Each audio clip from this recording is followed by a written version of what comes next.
price makes a higher high. The relative strength index makes a lower one.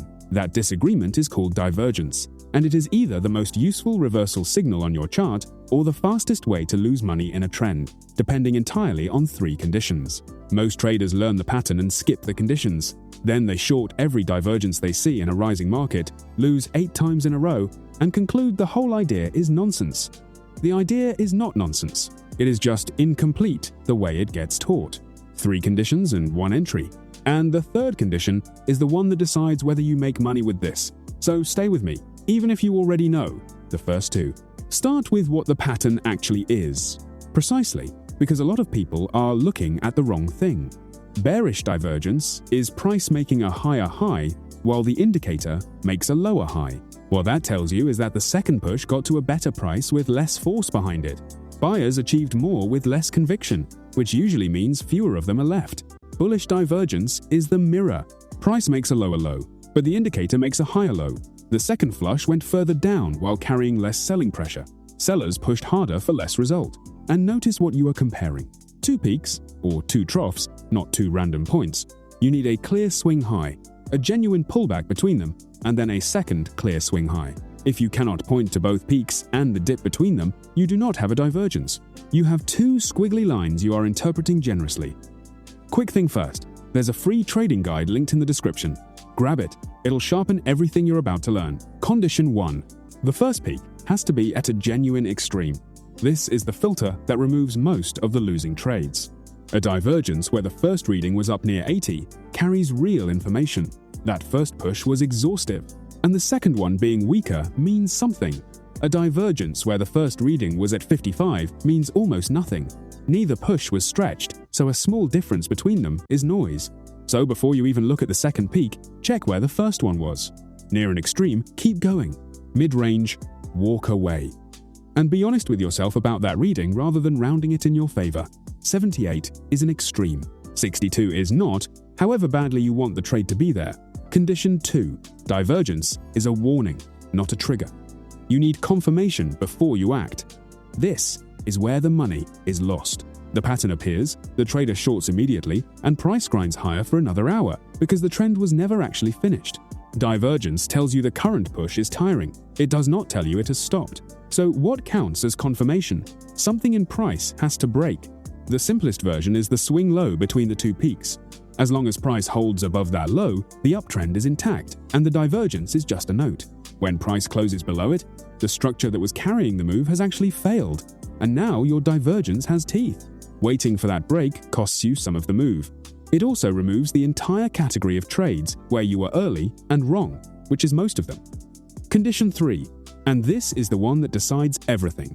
Divergence does not work the same way in every market, and in a strong trend it barely works at all. Here is why. In a powerful trend, divergence appears almost continuously. Price grinds higher. Momentum flattens because the pace is steady rather than accelerating. And technically, you have divergence for hours on end. Traders who short each one lose money the whole way up, and then blame the tool. The same pattern in a market that has been ranging, or one that has just made a climactic push after an extended run, is a completely different proposition.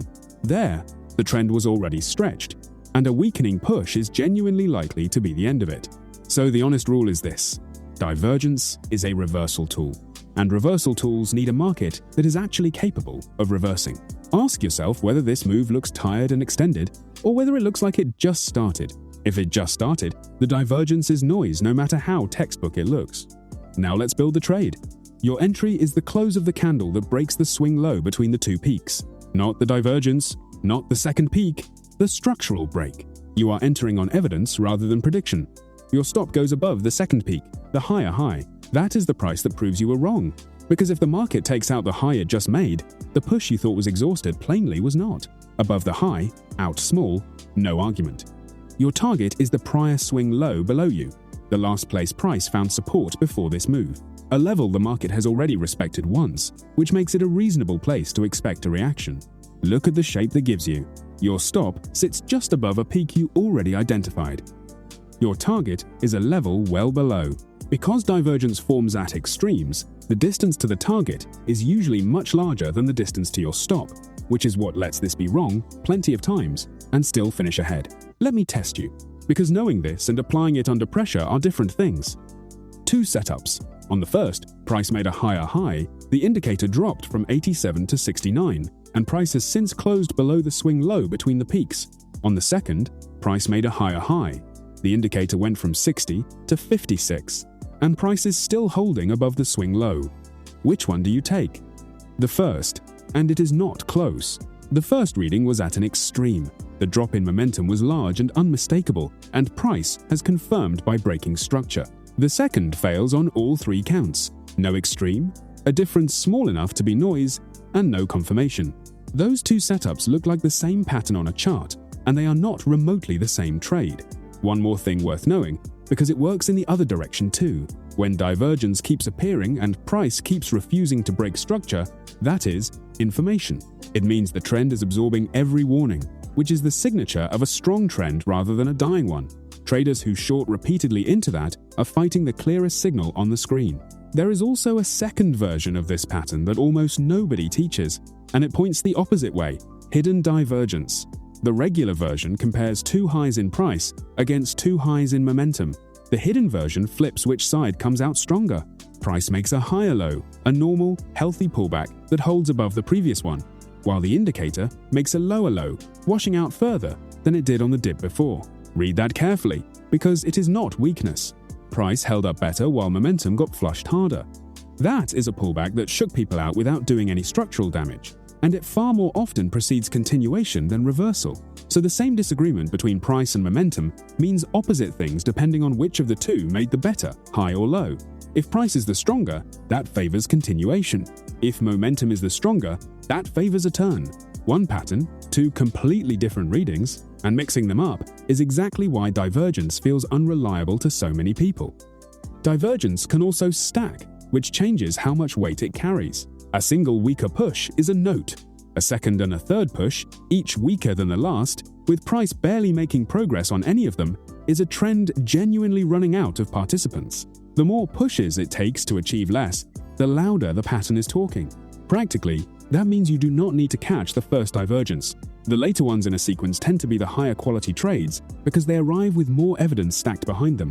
So here it is. The first peak has to be at an extreme. Price must break the swing low between the peaks before you act. The market has to be extended enough to actually reverse. Enter on the break. Stop above the higher high. Target the prior swing low. What could that be worth? Let's do the arithmetic. Say those three conditions cut you from 6 divergence trades a week down to 1, you risk $200 on it, and it pays 3 to 1 a little over half the time. You are recovering the roughly $600 a week you were bleeding on the 5 you no longer take, and the one that remains is the only one that ever had an edge. And here is where we go next. Divergence reads momentum failing at an extreme, but it says nothing about where price is likely to actually react. So the next video is about the levels themselves, how to find the prices a market genuinely respects. I'll see you there.